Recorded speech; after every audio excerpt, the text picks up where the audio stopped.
four best friends and their talking Great Dane, going on a series of adventures in their mystery machine to solve mystery. Does this premise sound familiar to you? Well, if you call yourself a diehard fan of Joe Ruby and Ken Spears' animated comedy TV series, which first premiered back in 1969 as part of CBS Network's Saturday morning cartoon schedule, you ought to give yourself a proud pat on the back. After all, we're talking about one of the longest-running cartoon franchises that has spanned decades and entertained multiple generations of fans through the years. Well, this brings us to the main contents of today's video, where we're going to take a look at 30 super interesting facts about the Scooby-Doo cartoon that might surprise even the most ardent fans. Oh, this has us super psyched already. Without further ado, let's dive straight into the video. But before we get into our explanation, we do have one very small request. If you enjoy our content, then please support us by subscribing to our channel. This is a small click for you, but for us, it means a lot. Thank you. Now, let's begin. Further, there it is!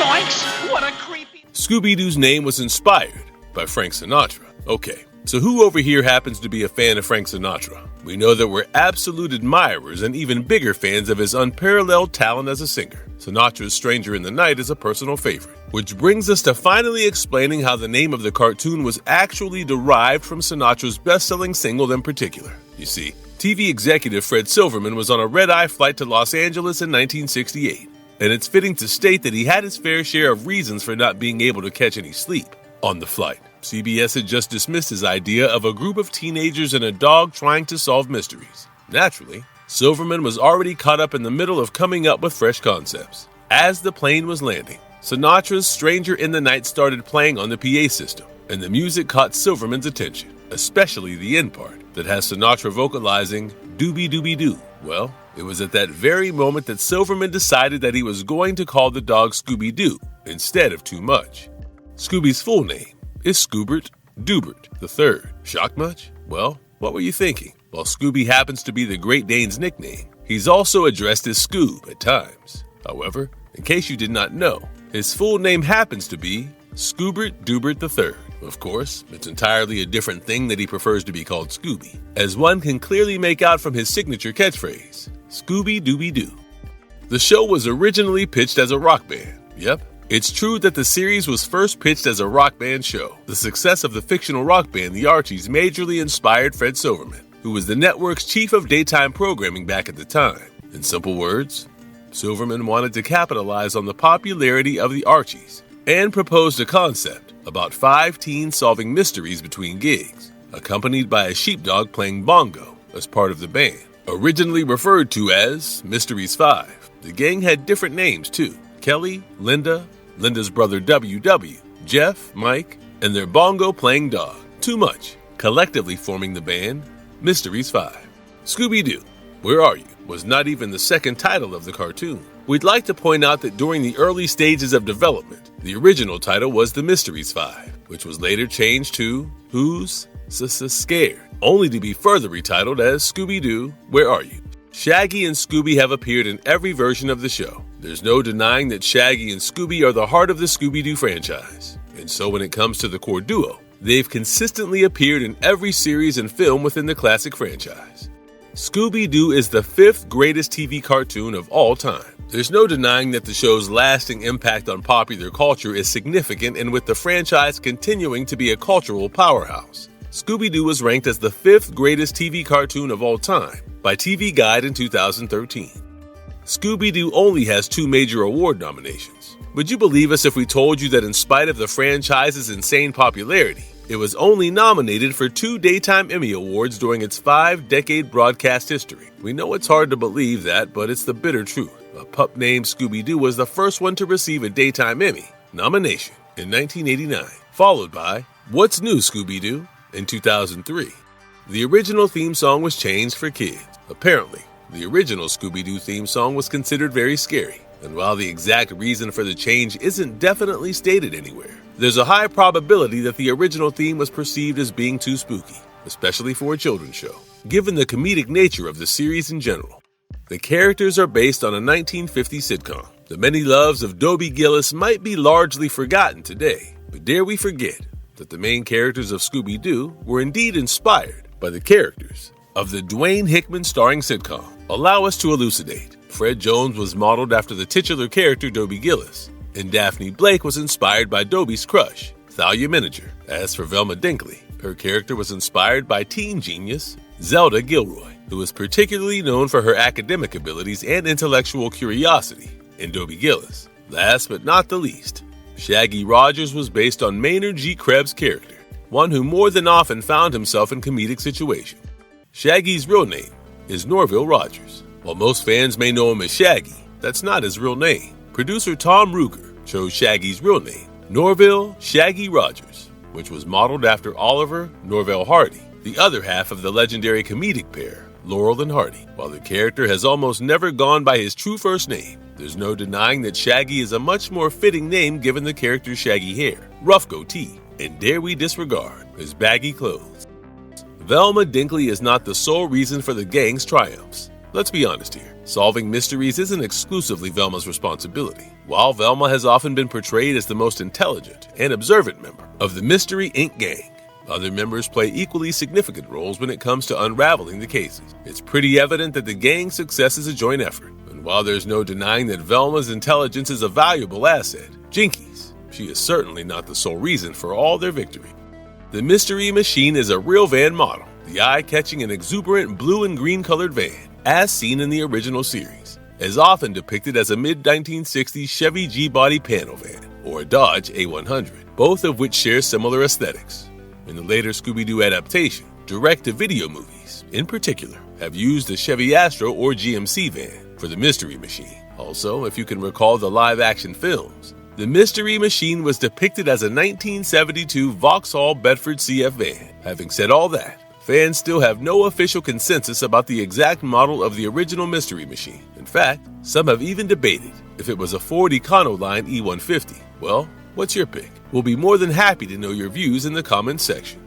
Scooby-Doo was apparently the first Saturday morning cartoon with a laugh track. To put it better, Scooby-Doo was certainly notable for its extensive use of laugh tracks. And while it was one of the first Saturday morning cartoons to prominently use a laugh track, it wasn't the very first one to do so. The studio Hanna-Barbera had already been using laugh tracks in their prime-time animated shows, such as the Flintstones and the Jetsons, before introducing them to their Saturday morning cartoons. Therefore, it's only fitting to state that Scooby-Doo was not the first to use a laugh track, but it was unquestionably one of the most recognizable, becoming a defining feature of the show.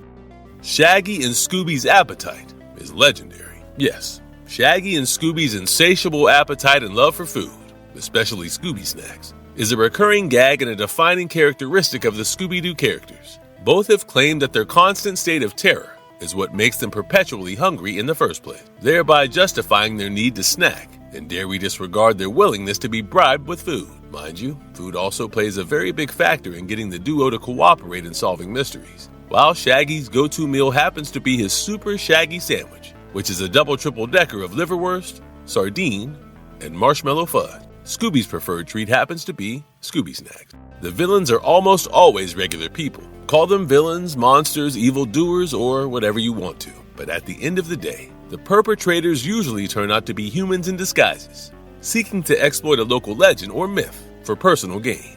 If it weren't for you meddling kids, became a catchphrase. This is a statement often uttered by the villains when their masked disguises are disclosed, and they would usually end up blaming the Mystery Inc. gang for their action. It's true that the phrase was not in every episode, but its recurring presence solidified its status as a memorable and iconic part of the show's legacy. Scooby Snacks are a mystery. While we're all aware that the Scooby Snacks act more like a reward or incentive for the cowardly and gluttonous Scooby to overcome his fears and help the gang in solving the mysteries, the specific ingredients of the Scooby Snacks have never really been revealed. Nonetheless, they're a key part of the cartoon, and the mystery surrounding them, especially their ingredients, is part of their appeal. If you ask us, we think they represent Scooby's comfort and excitement, and somehow, the ambiguity of their composition fits perfectly, given the overall whimsical nature of the show. Scooby-Doo was introduced to boost ratings. In case you were not aware, Scooby's feisty nephew Scrappy-Doo's character was simply developed with the sole intention of preventing ABC from canceling the series. And, while the network was not okay with Scrappy-Doo's exceedingly rebellious and overtly independent nature, the effectual character did exactly what he was meant to do. He got his uncle renewed for another season. Shaggy is rumored to be a stoner. The 2002 live-action Scooby-Doo movie that has actor Matthew Lillard portraying the role of Shaggy might have insinuated a stoner vibe. But believe us when we say this, Shaggy's just a funny guy. And because his character is always seen acting a little goofy, and he tends to have a ravenous appetite, these have led to various fan theories about Shaggy being a cannabis user. The franchise includes a gritty reboot. In 2016, DC Comics came up with Scooby Apocalypse, which reinvented the characters and set them in a post-apocalyptic world that is ravaged by mutated monsters. Of course, it's up to Scooby and the gang to survive against all odds and fight the monsters. But we're talking about chiseled jawlines, rippling muscles, an impossible waistline. Well, you've got to read the comic book series to believe us. Scooby-Doo has inspired many imitators. Well, it's certainly no secret that Scooby-Doo has had a significant impact on the world of animation, leading to numerous shows that borrowed elements from its successful formula. Can you blame Hanna-Barbera for taking the same basic premise, throwing in a few new elements, and then selling them off as entirely new shows? Speed Buggy, The Funky Phantom, Butch Cassidy and the Sundance Kid, and Goober and the Ghost Chasers, among others, are just a few examples of the Scooby-Doo clone shows. Larry Marks performed the original theme song, the iconic Scooby-Doo, the iconic Scooby-Dooby-Doo, Where Are You? Theme song was written by David Mook and Ben Raleigh, and originally performed by Larry Marks for the first season. Larry was replaced by George A. Robertson Jr., better known as Austin Roberts, for the second season.